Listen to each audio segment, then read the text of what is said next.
Hello student, आज हम लोग पढ़ेंगे क्लास 11 के हिस्ट्री से चैप्टर 6, जिसका शीर्षक है 3 वर्ग।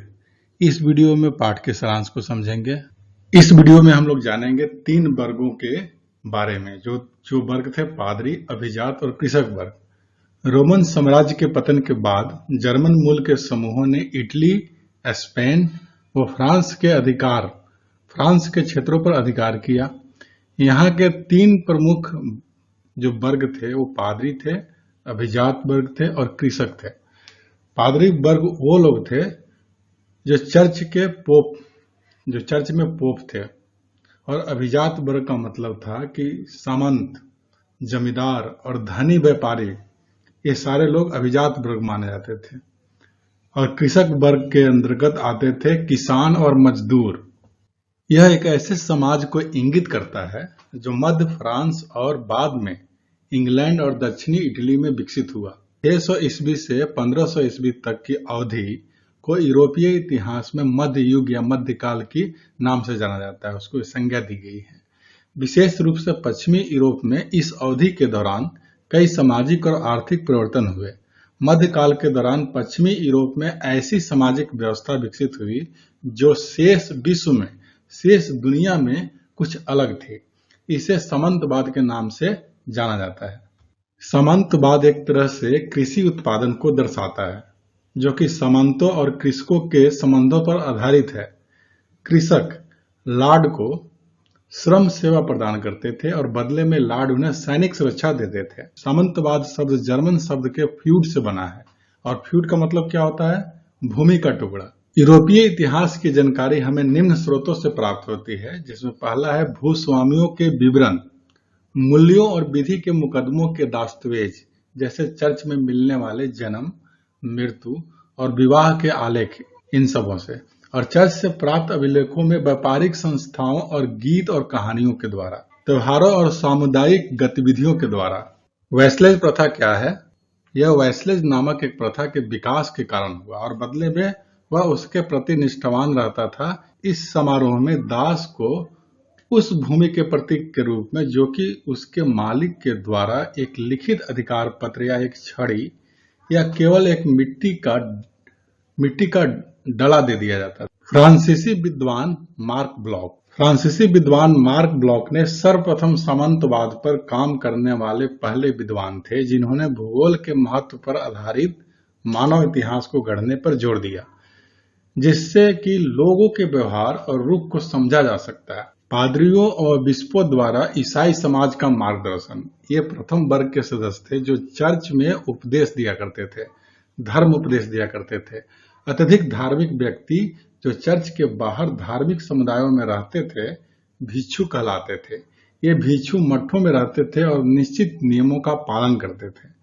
इनके पास राजा द्वारा दी गई भूमियां थी, माने जमीन था, जिनसे वे कर उगा सकते थे। अधिकतर गांव में उनके अपने चर्च होते थे, जहां वे प्रत्येक रविवार को लोग पादरी के धर्मोपदेश को सुनने तथा सामूहिक प्रार्थना करने के लिए इकट्ठा होते थे। पादरियों और बिशपों की कुछ विशेषताएं थी। इनके पास राजा द्वारा दी गई जमीनें थी, जिससे वो कर उगा सकते थे। रविवार के दिन ये लोग गांव में धर्म उपदेश देते थे और सामूहिक प्रार्थना भी करते थे। ये फ्रांसीसी समाज के प्रथम वर्ग में शामिल थे। इन्हें विशेषाधिकार प्राप्त था। टाइथ नामक धार्मिक कर भी वसूलते थे। जो पुरुष पादरी बनते थे वो शादी नहीं कर सकते थे। धर्म के क्षेत्र में बिशप अभिजात माने जाते थे। इनके पास भी लार्ड की तरह बड़े जागीर हुआ करता था। भिक्षु और मठ, चर्च के अलावा कुछ विशेष श्रद्धालु ईसाइयों की एक दूसरी तरह की संस्था थी, जो मठों में रहते थे और एकांत जीवन व्यतीत करते थे। ये मठ मनुष्य की आम आबादी से बहुत दूर हुआ करती थी। सबसे महत्वपूर्ण प्रसिद्ध मठ है, जिसमें पहला है 529 में इटली में स्थापित सेंट बेनेडिक्ट मठ, और दूसरा है 910 में बरगंडी में स्थापित कलूनी मठ। भिक्षुओं की कुछ विशेषताएं थी। ये मठ में रहते थे। इन्हें निश्चित और विशेष नियमों का पालन करना होता था। ये आम आबादी से दूर रहते थे। भिक्षु अपना सारा जीवन आबे में रहने और समय पर प्रार्थना करने, अध्ययन और कृषि जैसे शारीरिक श्रम में लगाने का व्रत लेता था। पादरी कार्य के विपरीत भिक्षु की जिंदगी पुरुष और स्त्रियां दोनों ही अपना सकते थे। ऐसे पुरुषों को मोक्ष कहते थे तथा स्त्रियों को नन कहा जाता था।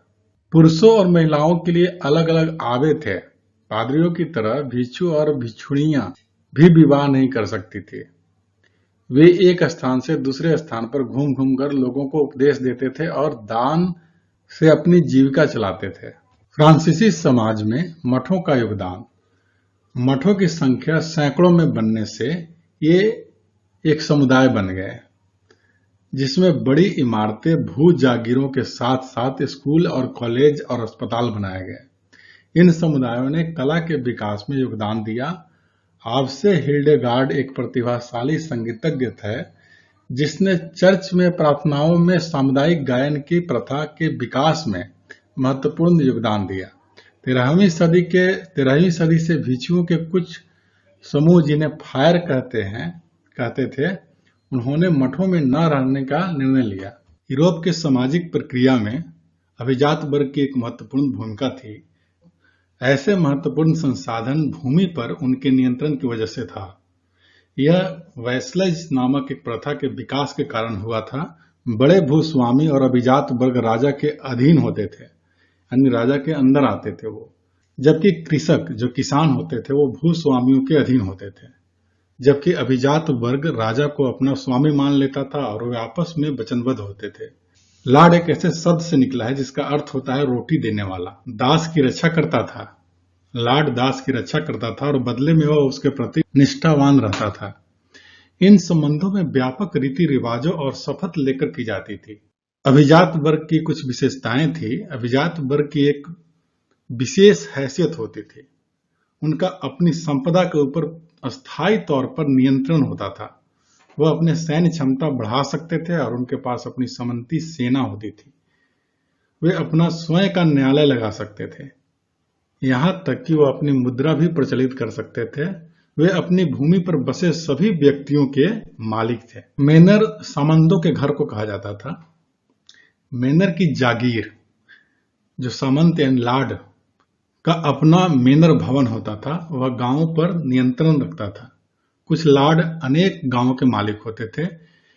किसी छोटे मेनर की जागीर में दर्जन भर और बड़ी जागीर में 50 से 60 परिवार हो सकते थे। प्रतिदिन की उपभोग की प्रत्येक वस्तु जागीर पर मिला करती थी। अनाज खेतों में उगाए जाते थे। लोहार और बढ़ई सामंतों के औजारों की देखभाल और हथियारों की मरम्मत करते थे, जबकि राजमिस्त्री उनकी इमारतों की देखभाल करते थे। औरतें वस्त्र काटती थी एवं बुनती थी और बच्चे लाड के मदिरा संपिंडक में काम करते थे।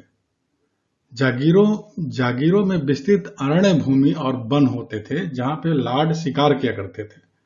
उनके यहाँ चरागाह भी होते थे, जहां वो पशु और घोड़े चरते थे। वहां पर एक चर्च और सुरक्षा के लिए एक दुर्ग होता था। मेनर आत्मनिर्भर नहीं थे, क्योंकि मेनरों में आवश्यकता की सभी चीजें उपलब्ध होती थी, परंतु उसके बाद भी वे आत्मनिर्भर नहीं थे, क्योंकि उन्हें नमक और चक्की का पाट और धातु के बर्तन के लिए बाहर के स्रोतों से प्राप्त करने पड़ते थे। ऐसे लाड जो विलासी जीवन बिताना चाहते थे और महंगे साजो सामान या वाद्य यंत्र, यानी संगीत का जो यंत्र होता है उसे वाद्य यंत्र कहते हैं, वाद्य यंत्र और आभूषण खरीदना चाहते थे जो स्थानीय जगहों पर उपलब्ध नहीं होते थे। ऐसी चीजों को उन्हें दूसरे स्थानों से लेना पड़ता था। नाइट, कुशल अर्धसैनिक को नाइट कहा जाता था।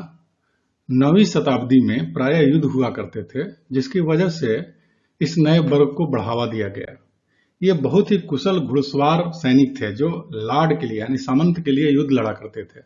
नाइट्स लाड से उसी प्रकार संबंध थे जिस प्रकार लाड राजा से संबंधित था। लार्ड्स नाइट्स की रक्षा करने का वचन देता था। नाइट परिवार के लिए एक पंचक्की और मदिरा स्पिंडक के अतिरिक्त उसके व उसके परिवार के लिए घर, चर्च और उस पर निर्भर व्यक्तियों के रहने की व्यवस्था शामिल थी।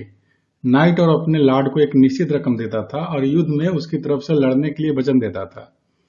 अपनी सैन्य योग्यताओं को बनाए रखने के लिए नाइट प्रतिदिन अपना समय बाड़ बनाने, यानी घेराबंदी करने और पुतलों से रण कौशल एवं अपने बचाव का अभ्यास करने में निकालते थे।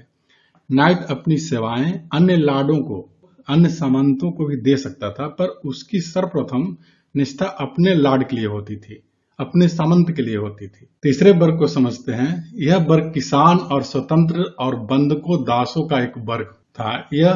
यह वर्ग एक विशाल समूह था जो पहले दो वर्गों यानी पादरी और अभिजात वर्ग का भरण पोषण करता था। काश्तकार दो प्रकार के होते थे, एक स्वतंत्र किसान और एक दूसरा था सर्व, जो कृषि दास कहलाते थे। स्वतंत्र कृषकों की भूमिका, जो स्वतंत्र किसान थे अपनी भूमि को लाड के काश्तकार के रूप में देखते थे। पुरुषों का सैनिक सेवा में योगदान आवश्यक होता था। वर्ष में कम से कम 40 दिन उनको सेवा देनी पड़ती थी। कृषकों यानी किसानों के परिवारों को लाड की जागीरों पर जाकर काम करना पड़ता था। सप्ताह के 3 या उससे अधिक दिन, कुछ अधिक दिन निश्चित करने पड़ते थे। इस श्रम से होने वाले उत्पाद को श्रम अधिशेष कहा जाता था, सीधे सामंत के पास जाता था। इसके अलावा उनसे अन्य श्रम कार्य भी करवाया जाता था, जैसे गड्ढे को खोदना, जलाने के लिए लकड़ियां इकट्ठी करना, बाड़ बनाना और सड़कें व इमारतों की मरम्मत करने की भी उम्मीद की जाती थी। और इनके लिए उन्हें कोई मजदूरी नहीं मिलती थी। खेतों में मदद करने के अलावा स्त्रियों और बच्चों को अन्य काम भी करने पड़ते थे। वे सूत काटते थे, कपड़ा बुनते थे। सामंतों के उपयोग हेतु अंगूरों से रस निकाल के मदिरा तैयार करते थे। राजा के द्वारा किसानों पर लगाए जाने वाले प्रत्यक्ष कर को टैली कहा जाता था। श्रम अधिशेष किसानों के परिवारों को लाड के जागीरों पर यानी सामंतों की जागीरों पर जाकर काम करने के लिए सप्ताह के 3 या उससे अधिक कुछ दिन निश्चित करने पड़ते थे। इस श्रम से होने वाले उत्पाद, जिसे श्रम अधिशेष कहते थे, सीधे सामंत के पास जाता था। और कृषि दास वे किसान जो लाड के स्वामित्व में ही काम करते थे।